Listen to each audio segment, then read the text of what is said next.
नमस्कार दोस्तों, आज के वीडियो में हम एक फैमिली कहानी बोझ लेकर आए हैं जो आपको जरूर पसंद आएगा।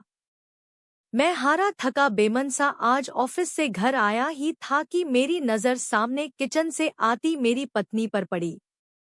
वो देखने से ही काफी उखड़ी उखड़ी लग रही थी। उसकी मनोदशा देखते ही मैं समझ गया था कि जरूर ही कोई तो बात है, इसलिए दीपिका इतनी रूखी रूखी सी लग रही है।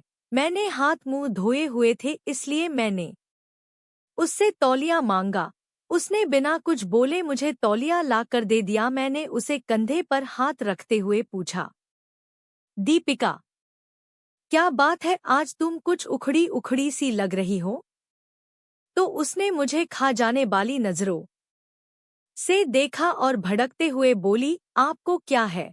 फिर चाहे बेटी ट्यूशन से फीस न देने की वजह से बेइज्जत करके भगा दी जाए, या फिर बेटे पर स्कूल ड्रेस के जूते न होने की वजह से उसके स्कूल की फुटबॉल टीम में खिलाने से मना कर दिया जाए। आपको क्या?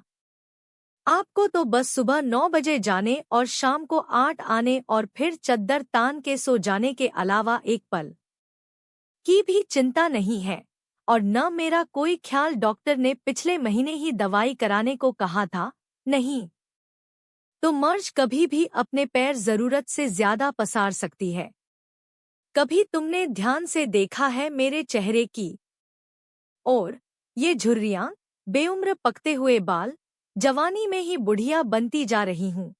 एक पैसे की दवा नहीं, नसीब नहीं है मुझे। ये सब तो छोड़ो, गर्मी में बच्चे तपते रहते हैं, एक पुराना कूलर लेने तक की हिम्मत नहीं हो रही है तुम्हारी। मैं बेड पर बैठा नजरें झुकाए अपनी नाकामी पर शर्मसार हो रहा था। बीवी बच्चों की परिवरिश और उनकी जरूरतों का ध्यान रखना मेरा कर्तव्य है, पर क्या करूं? ये मेरा दुर्भाग्य ही तो है। कहने को तो देश तरक्की कर रहा है, लोग खुश हैं, पर मैं कैसे कह पाऊं कि मैं बढ़ती महंगाई और बेरोजगारी की वजह से दिन व दिन जरूरतों के बोझ तले दबता जा रहा हूं। बिजली के बिल से लेकर घर के राशन पानी तक की कीमतें आसमान छू चुकी है, और पगार बढ़ाने के नाम पर दफ्तर में धमकी दी जाती है। नौकरियां कभी भी जा सकती है, काम नहीं है ऑफिस में, इसलिए वही पुरानी पगार पर काम करना मजबूरी बन चुकी है। ऐसे में क्या ही करूं?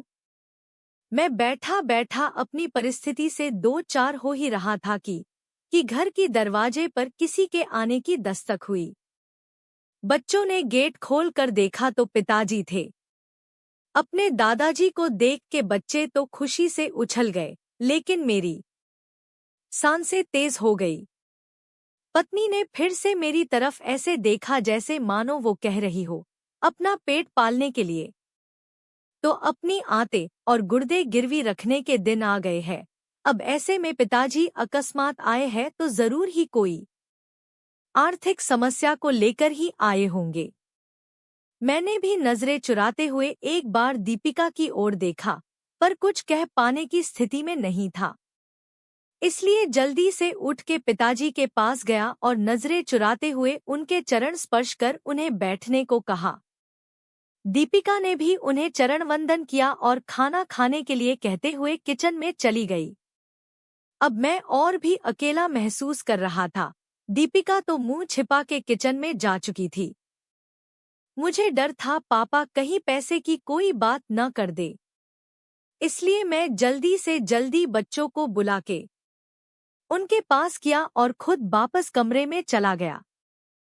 पिताजी भी मुझे जाते हुए देख रहे थे। मैं किचन में आया तो दीपिका ने कहा, पिताजी जरूर ही किसी आर्थिक मदद की आस करके आए होंगे। ऐसे में इन्हें हम ही याद आते हैं। बड़े बाले भाई साहब को कोई याद नहीं करता। देने के नाम पर उनका नंबर आता है और जब कोई जरूरत हो तो सब लोग हमारे यहाँ आ जाते हैं। वैसे तो ये शब्द दीपिका कभी नहीं बोलती, पर इस बार उसके घर की तंगहाली इस लेवल पर थी कि उसे मरने के लिए अगर जहर खरीदना हो तो उसके लिए भी पैसे का इंतजाम न के बराबर ही था। एक तरह दीपिका लगातार मुझे बोले जा रही थी और दूसरी ओर मैं था जो कुछ पाने में समर्थ नहीं था। अंततः मैंने दीपिका को चुप रहने के लिए कहा, तुम शांत हो जाओ, कुछ भी करके कल मैं तुम्हारी दवाई और बच्चों की जरूरत का सामान ला दूंगा। पर अभी के लिए पिताजी का मान रखो। उनके सामने घर में कलेश करने का मतलब उनकी मान मर्यादा के खिलाफ है। दीपिका समझदार थी पर उस पर आर्थिक तंगी का बुखार चढ़ा हुआ था, इसलिए वो बेकाबू थी। कहाँ से लाओगे? भीख मांग के या फिर खुद को गिरवी रख के? ये मेरा काम है, क्या करूँगा क्या नहीं। तुम बस अभी भगवान के लिए शांत हो जाओ। अब दीपिका शांत हो गई। वो खाना लेकर टेबल पर लगा देती है। अब पापा और बच्चों सहित एक साथ खाना खाने लगते हैं। खाना खाते टाइम पापा ने एकाएक मेरी ओर देखा और पास बैठने को कहा। मेरी सांसें और दिल दोनों ही तेज हो गया। कहीं पिताजी कोई मांग न कर दे, क्योंकि मेरे पास अभी देने के नाम पर केवल वक्त ही था। उसके अलावा मैं जुबान भी नहीं दे सकता था।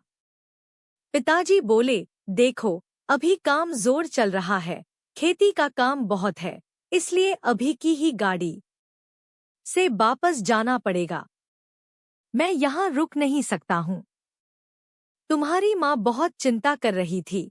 पिछले कुछ महीनों से तुम फोन और बात बहुत कम कर रहे हो, और ऐसा तुम तभी करते हो जब तुम किसी परेशानी में होते हो। ये तुम्हारी बचपन की आदत है, इसलिए माँ के जोर और मुझे मुन्ना और मुन्नी की याद सता रही थी, इसलिए मैं आ गया। यहाँ तक तो ठीक था। अब मैं अवाक बैठा था कि अब पापा क्या कहने वाले हैं। मैंने एक नज़र दीपिका को देखा तो वो किचन की चौखट पकड़े पापा की आड़ किए हुए खड़ी थी, और पापा आगे क्या कहने वाले हैं जानने के लिए उत्सुक हो रही थी। लेकिन आगे पापा ने अभी कुछ कहा नहीं, बस खाना निपटाया और मुंह हाथ धोए। अब पापा ने अपने कुर्ते की जेब में हाथ डाला और एक नोटों की गड्डी निकाली और मेरे ओर बढ़ा दी। ये देखकर मैं अवाक और सकते में आ गया। एक पल के लिए मैं स्तब्ध और निःशब्द ही खड़ा रहा। पिताजी ने कहा, अरे पकड़ो भी भाई, अब इतने बड़े भी नहीं हो गए हो कि हमारी दी हुई आशीर्वाद को ग्रहण न कर सको। वैसे भी इस बार फसल अच्छी हो गई थी, इसलिए कोई दिक्कत नहीं आई। अब उन्होंने दीपिका की ओर इशारा करते हुए कहा, बहू का और बच्चों का अच्छे से ध्यान रखो। देखो कितनी कमजोर हो रही है, और अपना भी। उन्होंने पैसे मेरे हाथ में रख दिए। मेरी आंखें भर आई थी और वो बचपन के दिन याद आ गए जब पापा हमें स्कूल जाते वक्त 4 आने ऐसे ही हाथ फैलाने पर रख दिया करते थे। पर बस अंतर इतना होता था, उस वक्त मेरी आंखें झुकी हुई नहीं बल्कि प्यार और दुलार से ऊंची होती थी। फिलहाल दीपिका और मैं दोनों ही गलत साबित हो चुके थे, इसलिए खुद की नजरें खुद से ही नहीं मिल पा रही थी। सच में बच्चों के लिए माँ बाप बोझ हो सकते हैं, पर माँ बाप के लिए बच्चे कभी भी बोझा नहीं होते। वे हमेशा उनका ध्यान रखते हैं। वीडियो अच्छी लगे तो लाइक और शेयर करें।